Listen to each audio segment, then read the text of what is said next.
Warahmatullahi wabarakatuh. Waalaikumsalam. Selamat pagi, salam sejahtera untuk kita semua. Kali ini saya akan menyampaikan sedikit pengetahuan berbagi berkaitan dengan kecerdasan artifisial, generatif dan rekayasa drone. Kalau kita mendengar kalimat kecerdasan artifisial, kira-kira di benak kita apa? Robot. Siapa namanya? Nisa, Pak. Oke, Nisa. Gimana kabarnya hari ini, Nisa? Alhamdulillah baik, Pak. Oke, Nisa. Jadi kalau saya suruh milih dari empat ini, Nisa pilih yang mana pagi hari ini? Satu. Kalau saya tanya dengan Mimi, Empat, Pak. empat. Sedih hari ini, Pak. Sedih. Perasaannya sedih hari ini. Sedih, Pak. Tadi terlambat dihukum, Pak. Selamat dihukum ceritanya. Oke. Apakah hari ini ada yang tidak hadir?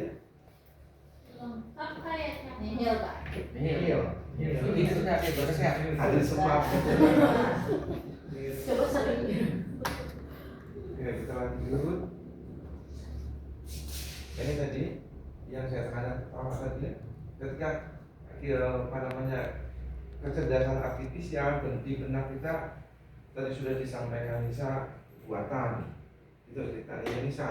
Ya, Pak. Kira-kira kalau Bapak tanya misalkan buatannya bentuknya seperti apa? Apakah berbentuk benda kah?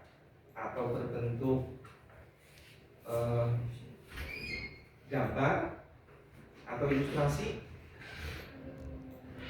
Nggak tahu, Pak. Nggak tahu. Nggak tahu. Hari ini Bapak sih tahu. Betul, nggak tahu. Nggak tahu. Jadi kita tujuan pembelajaran kita pada pagi hari ini peserta didik mampu menjelaskan konsep dasar dan kecerdasan AI generatif dan bagaimana prompt digunakan untuk menghasilkan output yang diinginkan. Dari tujuan pembelajaran ini kita fokusnya ke generatif, kecerdasan artifisial generatif. Jadi nanti diharapkan setelah belajar ini kalian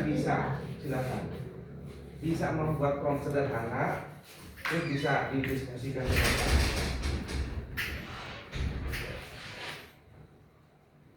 Oke, sebelum mulai Makan saya.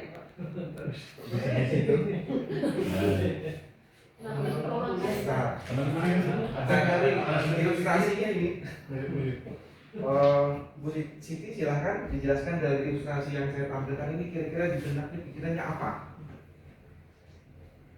Yang saya lihat ada gadis lagi menyanyi.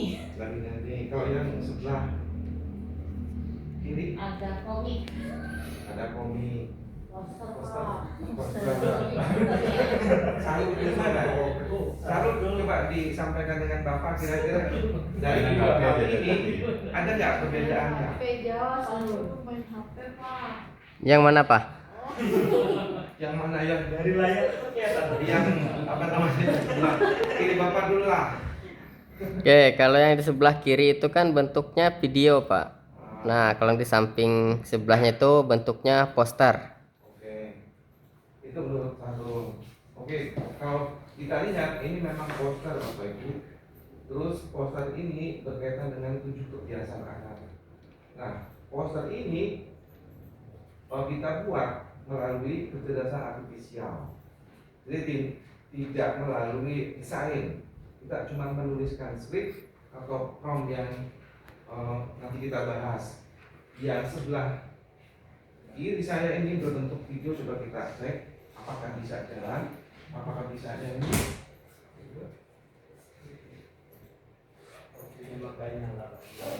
Suaranya nggak kuat, Pak. Ulangannya kecil paling. Nggak bisa. Ulangannya tidak terbanyak. Tadi udah disettingkan tapi nggak bisa. Tidak bisa.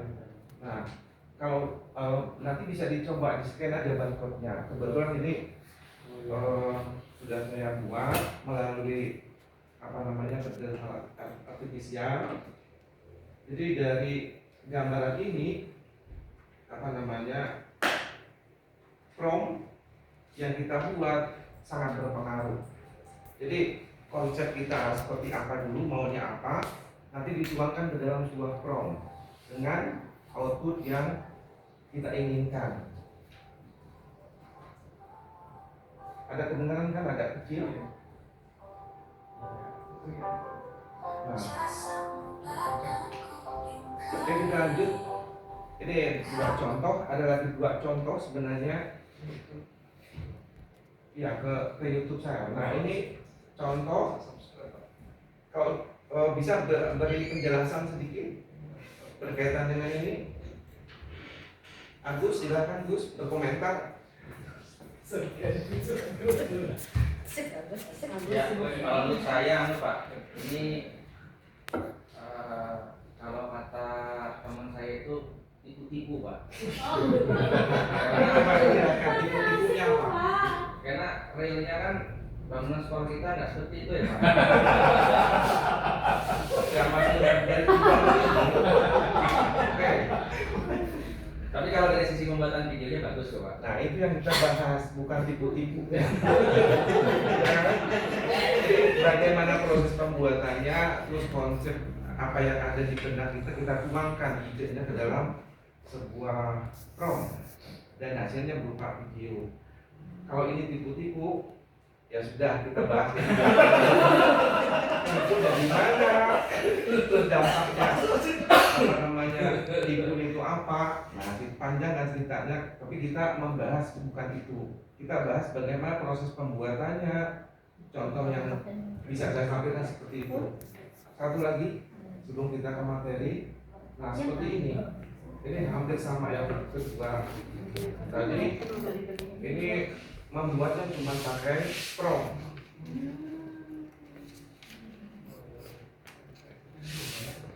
Oke, kita lanjut. Nah, tadi sudah Bapak tanyakan, menurut Anda siapa yang membuat ini, terus manusia atau mesin? Silakan ini manusia atau mesin?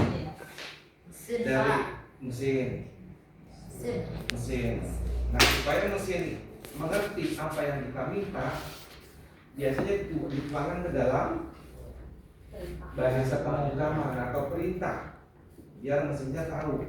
Tapi kita hari ini menggunakan kecerdasan artifisial generatif. Kita menuangkan ide berupa prompt, perintah, sehingga perintah itu bisa dieksekusi mengeluarkan atau output yang kita harapkan. Apa itu KA generatif? Ini pengertian teknologi yang bisa menciptakan konten baru. Bentuknya apa? Bisa teks, gambar, musik, video. Kecerdasan artifisial belajar dari pola data yang kita input menghasilkan konten yang panjang yang kita inginkan. Yang berikutnya lagi, ini contoh KA generatif. Ada ChatGPT, ini sudah kita familiar, menulis teks, dialog, ringkasan, dan masih banyak lagi KA yang lainnya. Dan semuanya ini membutuhkan prompt sebagai instruksi atau perintah. Nah, sekarang saya tanya, dari contoh ini apakah ada yang pernah mencoba? Ini saya fokusnya selain menggunakan teks misalkan, atau menghasilkan sebuah gambar, video, bisa silahkan berkomentar. Apakah pernah nyoba? Kalau kita cek GPT kan sudah terbiasa nih, yang kita bahas sebelumnya cek GPT lah, tapi pembeda lah sedikit dari materi ini. Kira-kira seperti apa misal? Pernah sih Pak, waktu itu ada tugas dari Pak Agus, disuruh bikin web mapping katanya gitu kan. Saya cobalah pakai ChatGPT, awalnya bagus, habis itu yang kedua malah gambar tulang Pak munculnya. Gambar tulang. Gambar tulang Pak.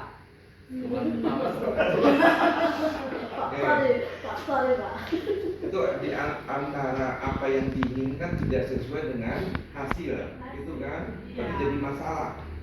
Nah, permasalahan itu apakah dari segi promnya atau mesin yang membuat hasil akhir yang salah? Nggak tahu sih Pak, karena awalnya bagus kan, terus karena di mind mappingnya itu banyak typo, jadi saya suruh buat ulang. Pas buat ulang, saya cuma perintahnya kan awalnya memang paragraf, buat mind mapping berisi bla bla bla bla bla yang ditugaskan Pak Agus kan. Habis itu keluar, tapi banyak typo di penulisan mind mappingnya itu. Instruksi kedua cuma saya berikan buat ulang, perhatikan penulisan agar tidak banyak typo. Itu ternyata yang keluar malah gambar osteoporosis Pak. Nah, untuk apa namanya, biasanya kalau kita tulis prompt itu sudah ada konsep di kepala kita. Apa yang jadi masalah bisa sebenarnya mungkin promptnya yang bermasalah atau masalah teknis yang lain, saya kurang tahu juga. Tapi kalau kita tulis prompt biasanya apa yang kita tulis itulah nanti akan jadi keluarannya. Dari kasus Nisa tadi, yang pertama sudah oke, tapi setelah direvisi ulang promptnya kok jadi hancur gitu kan? Ketemu solusinya Nisa? Saya pakai aja Pak, yang atas. Meskipun banyak typo, biasanya Pak Agus yang baca. Oh, yang atas. Sebenarnya yang kedua harusnya lebih bagus hasilnya karena sudah direvisi ulang. Oke. Ini kita berbicara prompt merupakan perintah atau instruksi yang diberikan kepada model kecerdasan artifisial untuk melakukan yang diinginkan. Dalam konteks kecerdasan artifisial generatif, prompt memiliki peran penting sebagai pengarah dalam proses pembuatan konten, misal teks, audio, video, dan lainnya. Ini pengertian prompt. Fungsi ada empat fungsi: mengatur konteks, memberikan instruksi spesifik, menentukan format output, memfasilitasi kreativitas.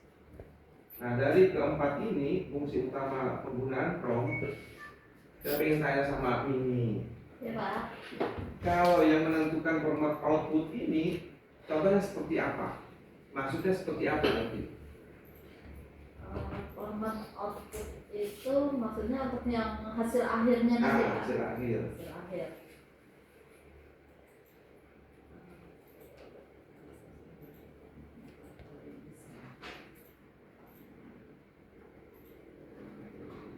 Bisa dijelaskan sedikit, misalkan promptnya seperti ini, nanti hasil akhirnya seperti ini.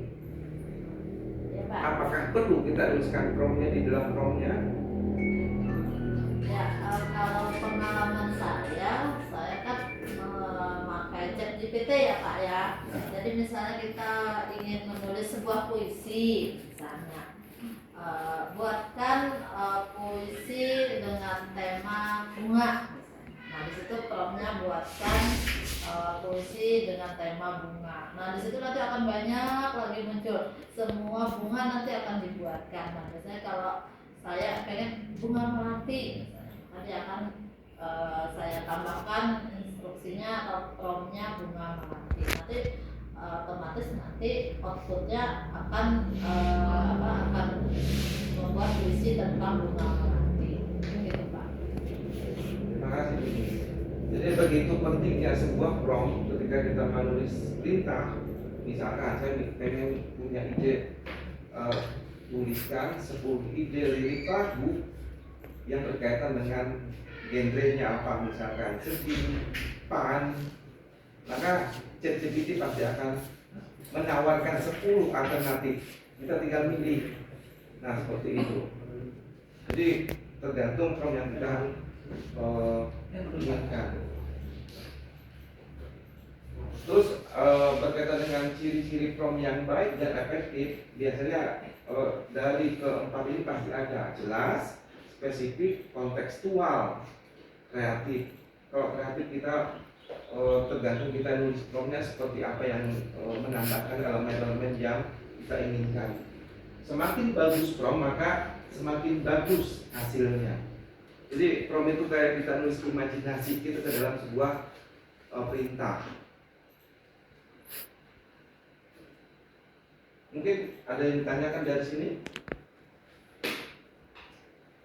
Jadi catatan pentingnya semakin bagus prom maka semakin bagus hasil yang akan kita dapatkan. Oke, kita lanjut. Kalau tidak ada, nah ini aktivitas kita tugas berpasangan. Nanti Mimi sama dengan Nisa mungkin bisa dilakukan. Buatkan satu prom untuk menghasilkan puisi. Nanti bandingkan puisi punya Mimi seperti apa dengan prom yang sama. Apakah ada perbedaan? Coba dilakukan sekarang. Pakai ChatGPT ya Pak ya? Terserah Ibu. Tantangan ini Dari sini ya Pak. Nggak muncul ya Pak ya? Ah, kita coba menggunakan prompt yang sederhana ini. Apakah dari dua perangkat itu punya perbedaan? Silakan dicoba dulu. Buatkan gambar kotak futuristik di malam hari. Kira-kira dari prompt ini, dari dua perangkat ada nggak perbedaan? Pakai prompt itu ya Pak? Ya, kita menggunakan prompt yang ada yang sederhana dulu.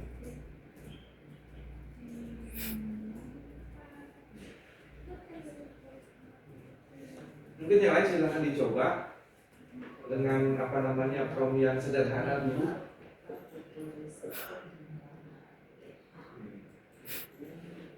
Kalau gambar kota di malam hari, tapi suasananya futuristik. Kalau gambaran di kepala kita berarti suasananya pasti malam. Hasilnya bagaimana nih? Belum muncul Pak. Tunggu Pak, sudah muncul Pak. Mungkin muncul ya. Nah, coba Tapi belum muncul gambarnya Pak. dari gambar tersebut bisa nggak diceritakan? Muncul. Enggak. Belum Iya. tampil Pak, masih Loading dikit. mutar-mutar Pak. Nah, punya dasar. Yang lain silahkan dicoba. Nanti kita akan saya minta disampaikan hasilnya seperti apa dengan prompt yang sama. Apakah hasil itu sama juga dari semua yang mencoba? Bu Pak.